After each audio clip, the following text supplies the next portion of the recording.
Napier ঘাস, এই ঘাসগুলা কিন্তু কাটতে হয়।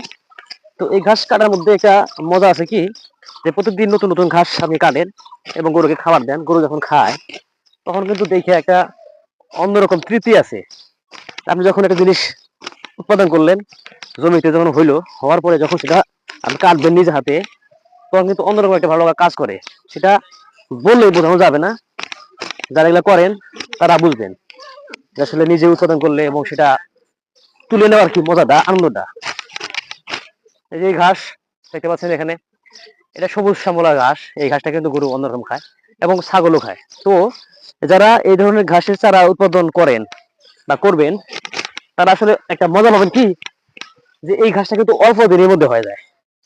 আর যারা বর্ষাকালের মধ্যে গরু পালনের জন্য সংকটে আছেন, তাদের জন্য আরো বেশি সুবিধা। এটা কিরকম, মনে করেন যে আমরা তো আসলে চরাঞ্চলের লোক, এক সময় চরের মধ্যে মনে করেন যে সেই ঘাস হইতো, আমাদের নদীর বাড়ির পাশে নদী আছে, ঘাস হইতো।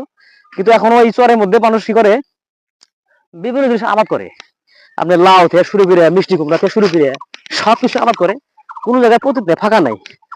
এমনকি বালু চরের মধ্যে যে বালু আছে, এই বালুর মধ্যে মনে করেন যে এই মানুষ ধান গাড়ে, ধান লাগাইছে। তবে এটা ভালো দিক, কিন্তু খারাপ দিক হলো আমরা যে আগে নদীর মধ্যে মনে করেন যে বাথান ছিল, গরু বাথান নিয়ে